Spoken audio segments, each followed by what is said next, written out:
a regular game week type Tuesday, really starting to get into our game plan specifics as far as Louisville is concerned. Our offense and defense quite a bit more separate than what we've done the first 3 weeks, and just start to hone in on that.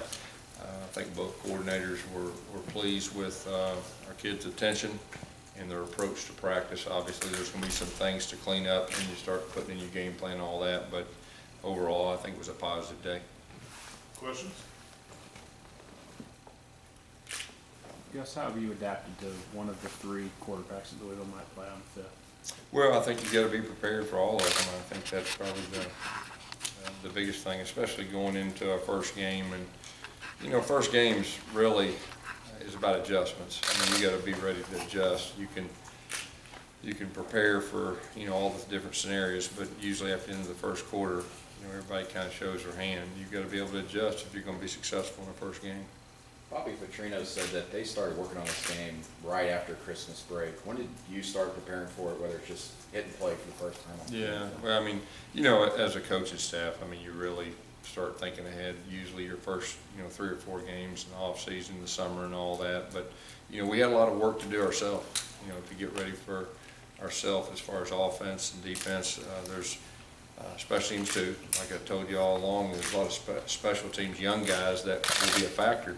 So we've really been focused on ourselves, and we got 2 full weeks to prepare.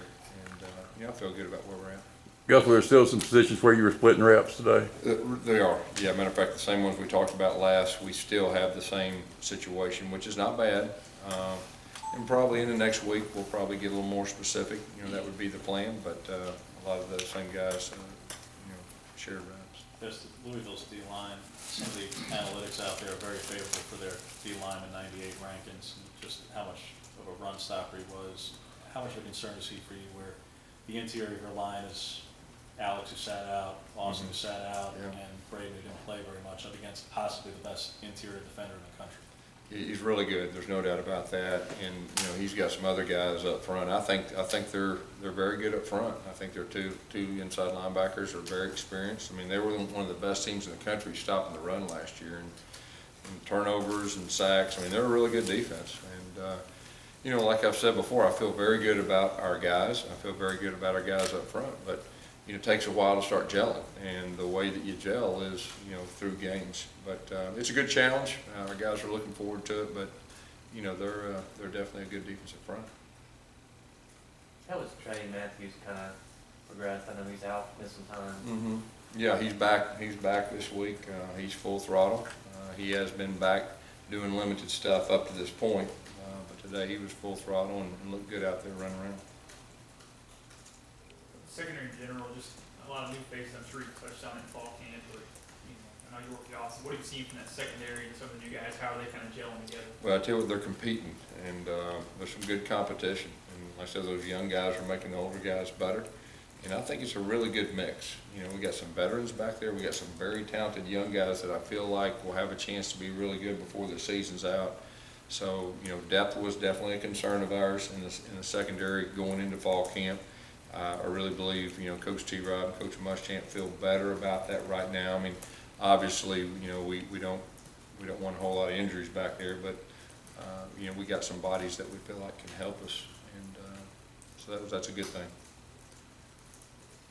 Gus, it's all about the progression for you guys through the camp period now. Kind of, are you about where you wanted to be? I think so. We were very physical. We trained our guys, very hard, and when you do that, you always worry about losing a guy or two.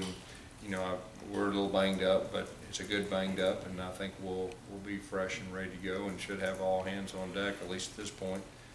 Going into the opener. What's the Jerry Hahn situation?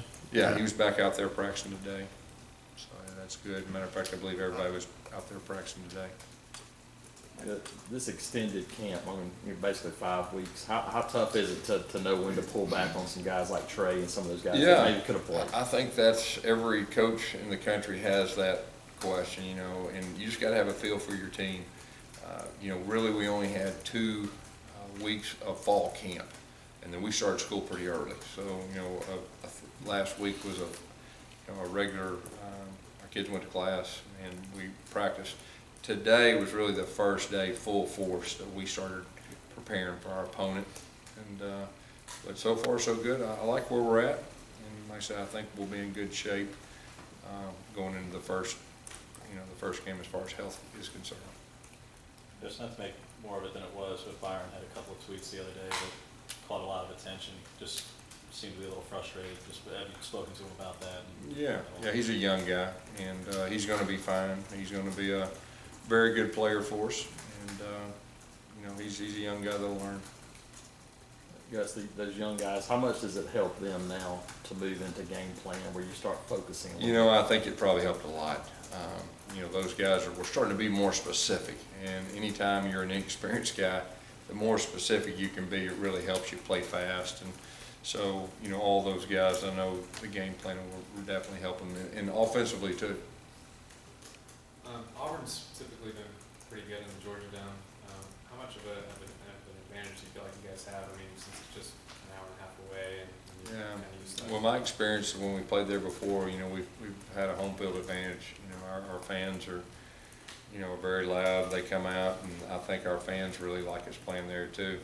And I know our players and our coaches look forward to playing there, and so, our goal is to start there and finish there. And so, our kids are looking forward to playing a very good team, to open up the season there. Do you prefer to play on field turf like in the Georgia Dome or grass?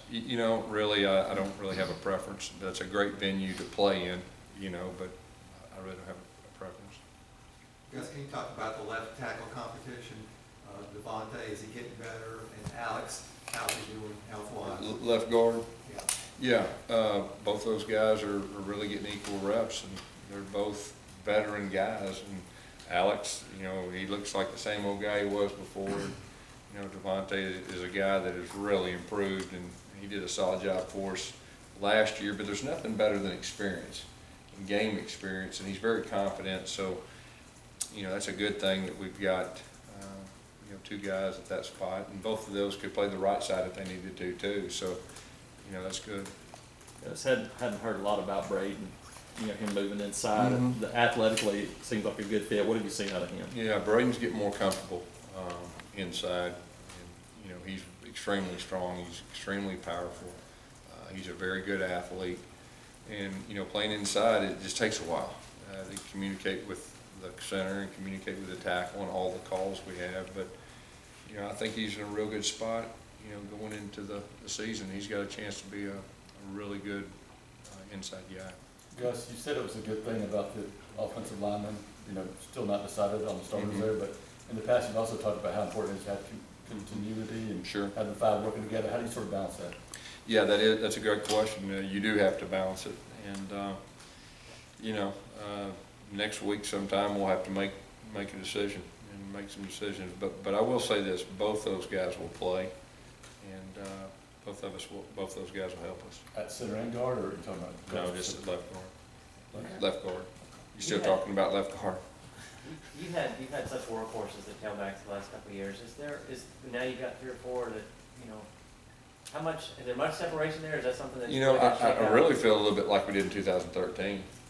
Now we have more information than we did in 2013, but we got 3 guys that can do it, and we'll see who kind of steps up. But like I said, we got 3 that we think are pretty good. I know you don't like looking ahead, but is it important to have a guy step up by the time you open the SEC in week 3? I think that would be the plan that you would really like. We're just going to let it happen. We're going to see how everything works out. That would be nice. Is Duke still with the second team? Or yes. Have you seen specific evidence that the multiple things that Will does on defense is going to help you, especially early on in the season? I think so. Yeah, I think so. He's really good at what he does, and he's got the guys playing extremely hard.